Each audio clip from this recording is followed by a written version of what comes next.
Hello, I'm Jack and this is Entertainment World, and today I'll be talking about SHAZAM, which is the 7th film in the DCEU, and obviously this review will be part of my Zack Snyder / DCEU film review series. So I'll be getting into that now, and I'm near towards the end, which I'm very happy about, and then I can start, because I'm doing this in the lead up to Zack Snyder's Justice League. So I've only got Birds of Prey after this and Wonder Woman 1984. So after this review I've only got 2 more films to do. Obviously I've got to edit them still. But I've only got two films to talk about, and then I can do Zack Snyder's Justice League, which obviously I'm very much looking forward to, as you can tell. And obviously if you've watched the other videos you'll know that as well. So anyway, I'm now going to start talking about SHAZAM. And like I always do, I'll be starting off with the negatives, because I like to do them first, and then I can end on a positive note. So anyway, my first negative is that this film doesn't have much of a plot. Now, when I say that, the characters actually do make up for that, but if you're looking for a film with this like really complicated, super dramatic plot with lots of twists and turns and that sort of thing, loads of depth to it, you're not going to get a lot of that, because the film basically takes a 40-minute break, about half an hour, during the film there's almost like a 40-minute break where there isn't a lot of plot. It's more just characters and the character learning how to use his powers and what he uses those powers to do and that sort of thing. So this film doesn't have a lot of plot.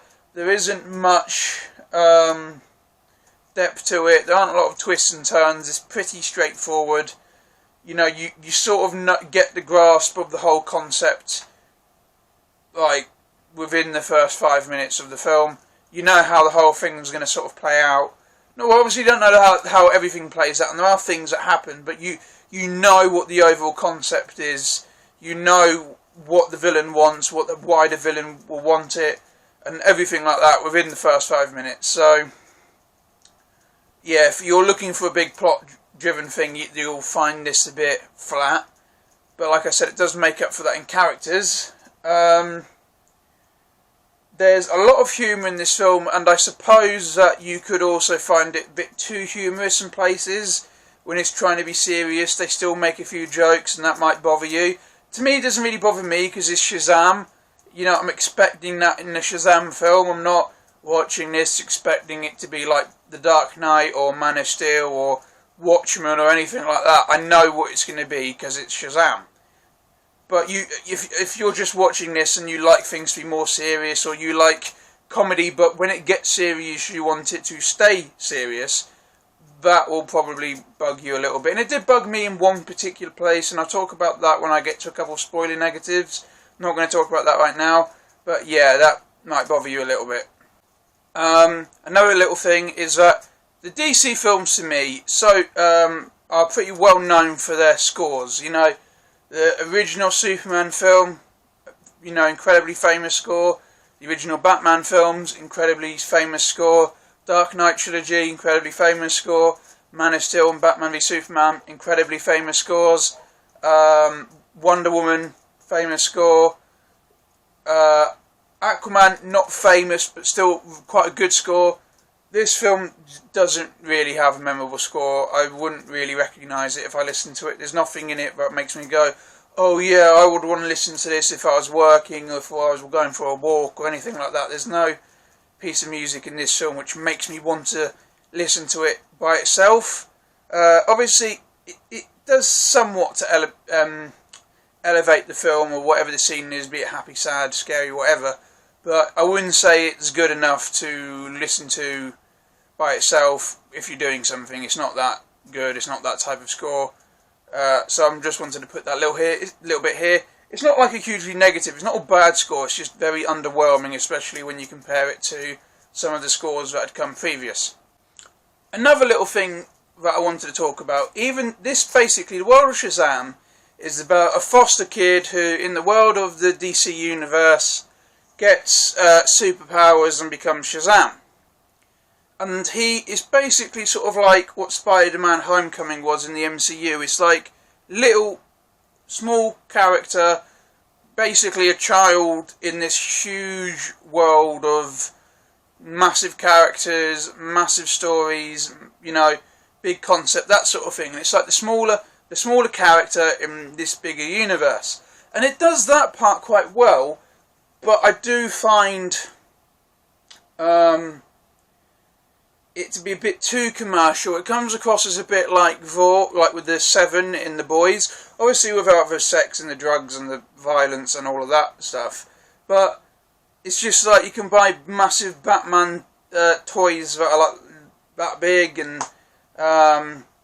things like that, and you're like, well, Batman isn't really a commercial superhero in the sense of if he was real. Obviously he is in real life, you know, everywhere you go there's Batman stuff, Batman kids toys, Batman figurines, Batman posters, Batman memorabilia, you know, there's Batman everything, but in a world where Batman's real, isn't like a fictional concept, I can't picture Batman being exactly, in a realistic sense, a marketable person, because he doesn't supposedly exist, and Cyborg, even though it was cut out of Justice League, he does say in the Justice League trailer, and again in Zack Snyder's Justice League, I heard of you, didn't think you were real. So I don't know why. I can understand, like, one of the other foster kids who's a huge comic book nerd who sort of helps the main character, Billy, learn to use his superpowers, and the other kid's called, I can't remember what he's called, Freddy, I think. Sorry, I'm going to go with Freddy at the moment. If I'm wrong, I'll correct myself later. Freddy owns Batarang. And I can understand that, because he's a huge, like, superhero nerd. He's a huge superhero nerd. And he has, in every scene, he's wearing a different superhero shirt, which is quite cool in the sense that it's referencing it. But at the same time, where these superheroes are real, I don't feel like they're very marketable. I can picture Superman being marketable because he's Superman and everybody knows who he is, but I can't picture like Aquaman, Cyborg and Batman and The Flash being marketable in the sense of where the previous film leaves off. They're still unknown, or even if they are known, I can't picture them being known enough to, maybe Flash, but I can't picture Cyborg, Aquaman and Batman being like the next like bedroom poster type person. So that's just how I feel about that, especially as Batman's all secret and stuff, especially in the DCEU so far. He's very dark, keeps to himself. I can't picture, also he murdered a bunch of people, so yeah, I can't picture there being many toys for him. It was just a bit of a random thing, little nitpick, but I just found that they treat the superheroes in this world a bit too commercially and unrealistic. But that's just that little thing. Okay, so this is a bit of a positive and a negative. So the positive is the 7 deadly sins are the main villains of the film. So obviously you've got pride, sloth, envy, wrath, gluttony, greed and lust. I think I got all of that there. So they're the main villains of the film. If I said any of those twice, I'll comment what I said wrong and what I should have said. Anyway, so they're the main villains. And they're cool and they look cool. However, I think it would have been better had they had more distinction between them. Like you knew which one was which. And they did things. You're just sort of guessing. Like, gluttony's obvious because it's just a big fat guy with a huge mouth. But other than that, it was kind of hard to tell them apart. At least in my opinion. They seemed to... You were just sort of guessing which one was which. So I think it would have been cooler had they had more distinction, more stuff between them, more character, more personality. That would have been better. Because when they just talk like as a group. There's no dialogue. They don't really refer to each other as names or anything. They just talk out aloud as a group. So you don't really know which one's which. And I think it would have been cooler had they had a more interesting character and more distinction between them. But that's just my personal preference. But like I said, I would have just preferred had they had that. So it's just that little thing. And towards the ending, without spoiling it, there's, if you have seen it, you'll know what I'm on about. There's a thing at the end which is pretty rushed. It's during the final battle. It's a bit random as well, a bit rushed, and a bit out of place compared to the rest of the film. But it's okay, it worked for this film, but it was just a bit random and they did it way too quickly. And I'm not going to spoil it, so I'll just leave it at that. But now we'll be getting into spoiler negatives, so if you haven't watched it and you don't want me to spoil it, there you go, timestamp. But if you don't care, then, you know, you can go. So if you don't care, you can watch it, but again, like I said, that'd be your fault, because I've warned you. So go to the timestamp if you haven't watched it and you don't want to know. So anyway, obviously the negative I just spoke about is that when they all get their powers, and they all seem to like know how to get a rough idea on how to do things within like 10 seconds, whereas it took Billy weeks to practice to learn to do things. Like he couldn't fly for weeks, and even when he could fly, it wasn't brilliant, whereas these people seem to fly pretty well after all of 1 minute. So I just thought that's a bit rushed, and it felt a little bit random compared to the rest of the film as well. So I'm not saying it was a bad idea, and I'm not saying they shouldn't have done it. I'm just saying it was just really rushed. And a little thing, it's a tiny little thing, but during the end fight scene, they're being chased by Dr. Savannah, who's the main villain, and they trying to escape through like this interdimensional place, and they're trying to not end up in these scary, horrible other locations. And Billy remembers that the way they leave is he's got to imagine a place that he wants to go to, and he'll end up there.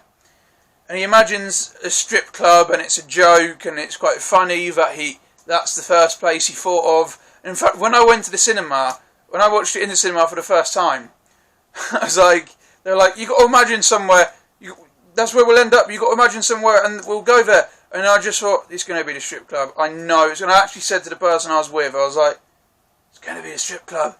And then lo and behold, a minute later, boom, straight for the strip club. So, yeah, I was right. But the thing that bothers me about that, it's not that part, because that was actually quite funny.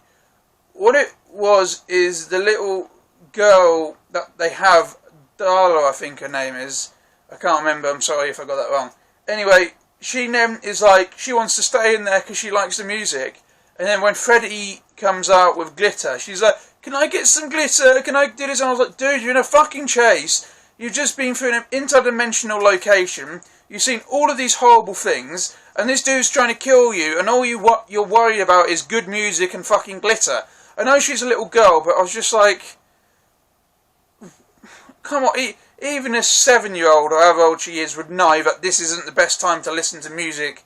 Especially in a fucking strip club and play with glitter. Like, oh God.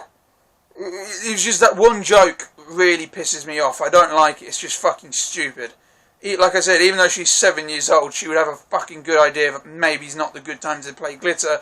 And when she's told no, she's fucking disappointed about it. I'm like, oh God, it's stupid. It's so ridiculous. I don't like it at all. It's just mental. Why can't I see what's inside? You are not old enough. Old enough to know that was great music. Not my thing. Well, where's Freddy? Yeah, you too, Sriracha. Hey, have a holly jolly Christmas. Freddy, what are you doing? Nice people. Nice. Is that Come on. glitter? They have glitter. Can I get glitter? No, not from them. Please?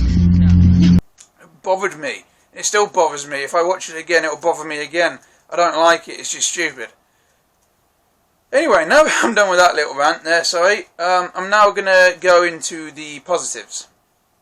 Okay, so my first positive for this film should be quite an obvious one, and that is the humour in this film is amazing. I love it. It does make me laugh quite a lot. There's lots of good one-liners and gags throughout the film, especially between Billy and Freddy. They have a lot of good dialogue, and you can buy their sort of growing friendship or like sibling bond, or however you want to word it, because they start off with Freddy just being enthusiastic to make friends with Billy. Billy not interested, like, no, I don't care, I have no connection, I'm going to run away again, leave me alone sort of thing, to actually becoming friends over the course of a couple months. And I believe that whole thing, I believe that the natural development of that friendship worked.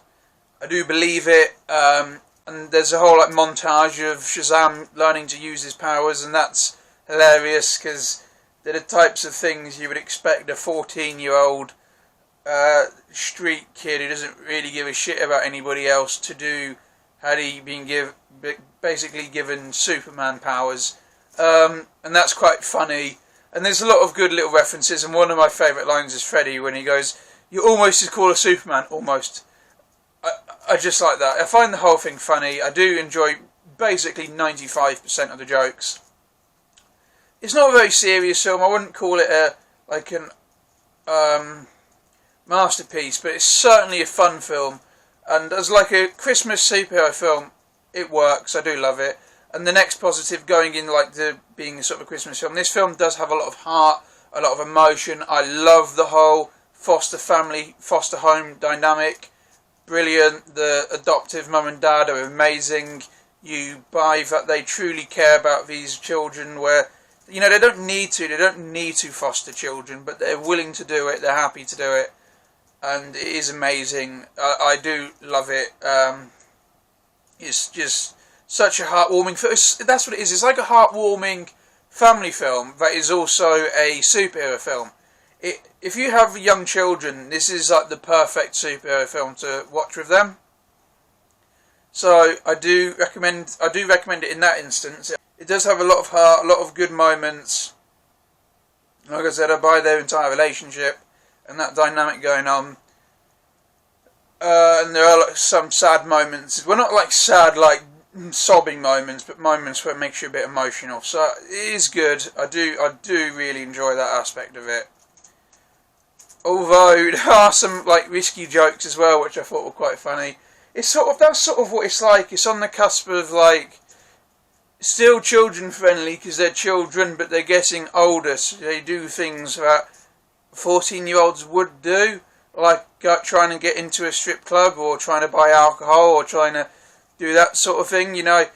It's that sort of thing is where it balances it pretty well, but it doesn't go on it so much where if you have a young child, you're going to have to be sitting there for half an hour explaining what every joke, or trying to not explain what every joke meant, if that makes sense. It's not that sort of it's not loads of innuendos, it's just 3 or 4 scenes or little one-liners where you're if you're the adult or older, so 15 to 20, so anywhere from 14 to 20, or a parent or whatever whatever you are, you'll probably sit there and go sort of thing. So I did enjoy that.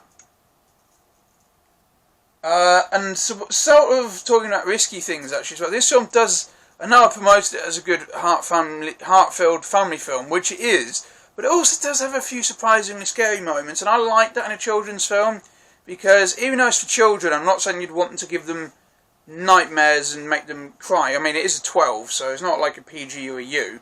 There is still some form of threat in the film, if you know what I mean.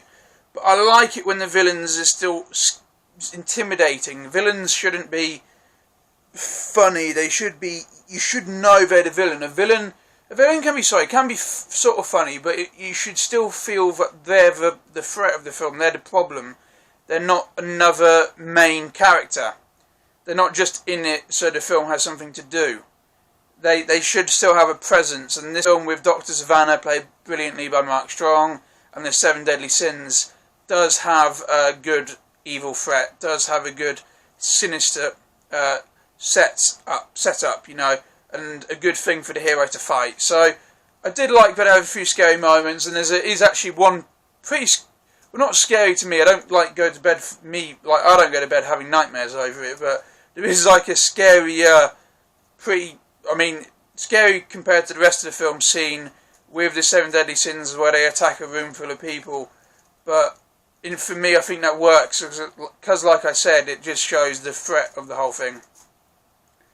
So anyway, yeah, I enjoyed all of that, and the action as well is pretty cool. Obviously, this film isn't a superhero film which relies on action like some others do, but the action is pretty cool, and the final confrontation is a lot longer than I would expected it to be, twice the length I would have thought. So I was like, oh, this is cool, and it does well considering it's also a lower budget superhero film. And I enjoyed the end battle, and the CGI and designs, like I said, for 7 Deadly Sins are good. The design for the suit's good. The CGI is pretty cool, especially, again, like I said, it's a lower budget film, like when they're flying. there isn't a lot of it because, you know, I think it was $100 million budget, and like when you compare that to Man of Steel's 225, that's not even half the budget. So it obviously couldn't have the same amount same amount of flying scenes and stuff like that, or big explosive action. But considering its budget, it does do a pretty good job with that side of things. And like I said, design, CGI, all looks cool. The cast are also good and the characters are amazing. Like I said, this film isn't very plot driven, it's mainly driven by the film's characters. They're really cool. Zachary Levi is a great Shazam. He's Shazam obviously when he's in like full power mode. And Asher Angel plays young Billy. Well, no, sort of Billy when he's normal. So when he's between saying Shazam when he's a normal person. And I think those two did it quite well. I believe they sort of are playing the same character. I did enjoy both their performances and what they both did. It's almost a shame that, in a strange way, that Asher Angel ironically couldn't be in the film as much because obviously he's got to share the same role with Zachary Levi because he was good at it. But Zachary Levi did a great job, there's obviously scenes where young Billy will turn into Shazam Billy and then back to young Billy. They do make it flow as if it is the same person. They don't just come across differently. They don't say things differently. You do believe it is the same person. Just, you know, obviously looks different. So I enjoyed that. Those two were good. Jack Dylan Grazer, who plays Freddy, was also really cool. He's probably him and Zachary Levi Shazam are brilliant. They're probably the best thing about the film there. The way they work, you know, not older Billy, but adult Shazam Billy. I enjoyed their like back and forth moments because that is pretty funny, especially as it's like Zachary Levi, who's a fully grown man, is acting and talking like a 14-year-old with a 14-year-old. It's a bit like Big, so it's just funny, and I did enjoy that. So I'm going to give those three praise, and obviously Mark Strong is the villain, and he's a really good villain. He plays it really well. Obviously the villain doesn't have a huge amount of depth, but he portrays it well. You buy him as a threat, because obviously you would buy Mark Strong as a threat anyway, because he's just fucking scary. Even when he's nice, Mark Strong is scary. He just comes across as scary, and his voice is very serious. He's proper like English villain, so I do enjoy him here. And speaking of like the villain, even though as I said he doesn't have a lot of depth, I do enjoy his backstory and his motive, and I can believe that somebody would grow up to become like that given his upbringing. I think it's maybe a little bit extreme, but you can buy that why that would damage somebody and why they would sort of become this sociopathic, distance themselves away from everybody else, hates everybody sort of character. So I believe that did well. The villain was what the film needed it to be, and that's all I can say about that. And Mark Strong played the character pretty well, did a good job. So obviously I'm going to give all that praise because that all worked. I'm now going to get into a couple spoiler positives. So again, you haven't watched it and you don't want to know, don't watch. Go to the timestamp. Okay, so my first spoiler positive is I love the opening when you see when he lost his mum, obviously the mum lost him, and you see how he remembers it, and she's really nice and positive, and it's like, oh, I know, sweetie, yeah, I'm not exactly going pro here, jokey. And then when you see it versus how it actually happened later on in the film, she's like, I know, sweetie, but mummy's not exactly going pro here. And she's really stressed and like jittery, and I like that concept where you see how he remembers his mum as this lovely, caring lady, you know, on top of everything, versus how it actually was, where she was younger, scared, irritated, frustrated, didn't know what to do, and that she actually knew that he had gone missing and looked for him. When she saw him with the police, left him essentially, and I like that you saw that comparison, and I do think that was a cool concept, and I did think that was quite an emotional moment for Billy, and I enjoyed it, so I'm going to give that praise. I heard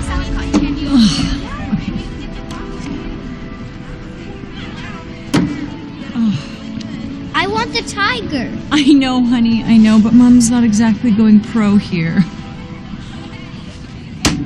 We got one! But I wanted a tiger. Oh, but this is the real prize, baby. See? You can use that your whole life. You'll always find your way.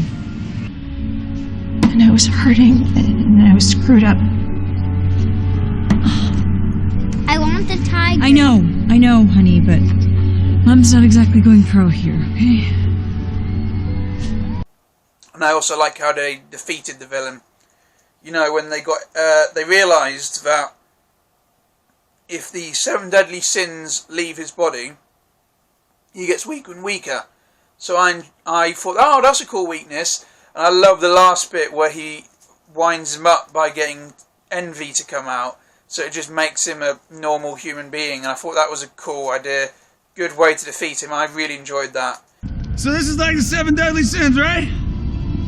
I mean, I've never been great at math, but the big angry one, that's wrath, yeah? And then gluttony, obvi, pride, greed, sloth, lust, who I thought was gonna be way hotter, if I'm being honest. But that's only 6. Where's lucky number 7? Where's little man? Where's envy? Is he just scared of me and my family because we're so awesome? Because I get that. Like the other sins, they get to come out and fight because they're big and strong and scary. But envy, he's just the run.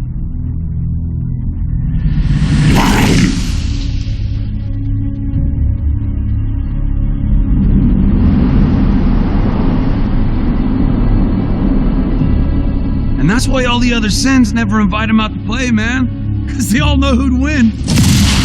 And it's not weak, worthless, ugly envy.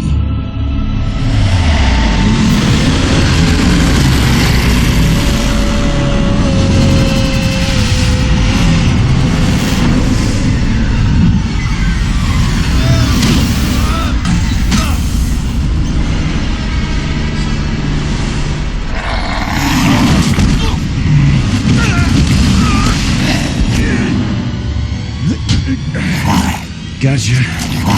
So, yes, those are my 2 main spoiler positives. So anyway, last positive is the mid and end credit scenes are cool. One sets up future films and is actually, like I said, pretty cool. And the other one's more of a joke thing, but it's still funny. So I do recommend you watch them because they are worth sticking around for, fast forward or whatever you want to do. But I do recommend you watch those 2 scenes. Anyway, so that is my review for So anyway, that is my review for Shazam. Sorry if I've done this like too quickly, or you thought I talked too quickly, or that sort of thing, or not used as many big words as I should have, but I'm running out of time to do these. I've got other stuff to do today. I've done other stuff to do today. It's getting later on during the day at the time of filming, so I've had to do this as quickly as I could. So I apologise if that's how you feel or you think that's the case. But I still hope you enjoyed the video. Overall, I do recommend this film. I do think they did a good job making it. David F. Sandberg did a good job directing it. Harry Gayden did a good job writing it, and Harry Gayden and Darren Lemke did a good job with the story. I hope I said all those names right. But they did a good job. They deserve praise. It is a good film. I do want to watch the sequel when that comes out. I think it's 2022. I don't know when it's coming out, especially with all the COVID. But I will want to watch that when that finally does get a release. Because this film is good and I do enjoy it. So anyway, that is my review for Shazam. It's a fun, good, family superhero film. And though I don't think it's as good as like Batman v Superman or Man of Steel, although this is going to be embarrassing, hear me out, I'm so sorry. I used to enjoy this film more when I was younger because it was fun. But now as I've gotten older and I've realised more like what Zack Snyder was going for, thought about him more as a director, and found him more inspirational. Like I said, Man of Steel and Batman v Superman Dawn of Justice Ultimate Edition are 2 of my favourite films ever, and this film isn't as good as those by any means, but it's still a lot of fun. So anyway, I'm now going to wrap up my review. I'm going to give it a 8.25 out of 10 for film quality, and a 9 out of 10 for entertainment value.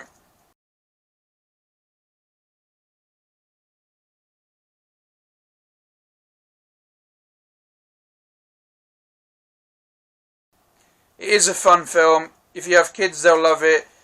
You'll probably like it. If you enjoy superhero films, you will like it.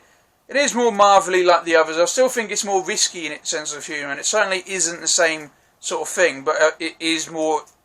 It feels more like a Marvel film in terms of its tone and structure, but still, I do feel like it's distanced itself enough from Marvel for me to not go, yeah, it's a Marvel film, but called DC. You know what I mean. So anyway, I did enjoy this film. This film was good. I really, really enjoyed it. It is a lot of fun. Like I said, it's not a cinematic masterpiece by any means, but it is like just a lot of fun. So anyway, thank you for watching this video. I hope you enjoyed this review. My next review will be for Birds of Prey and the Fabulous Emancipation of One Harley Quinn, which I'll be filming tomorrow. I'll be watching the film again today so I can do my notes later on, and I'll film the video tomorrow. I don't know when these are going to come up because I've still got to do some editing and stuff on a few other things, and obviously the Birds of Prey and Birds of Prey and Wonder Woman 1984 when I make them, but hopefully these will all be out soon. And if I can't get them all up before Zack Snyder's Justice League, I hope they'll all be around that sort of time, you know what I mean. So anyway, thank you for watching this video again, sorry for that, hope you enjoyed it, and I hope to see you in my next video as well. Thank you for watching, goodbye.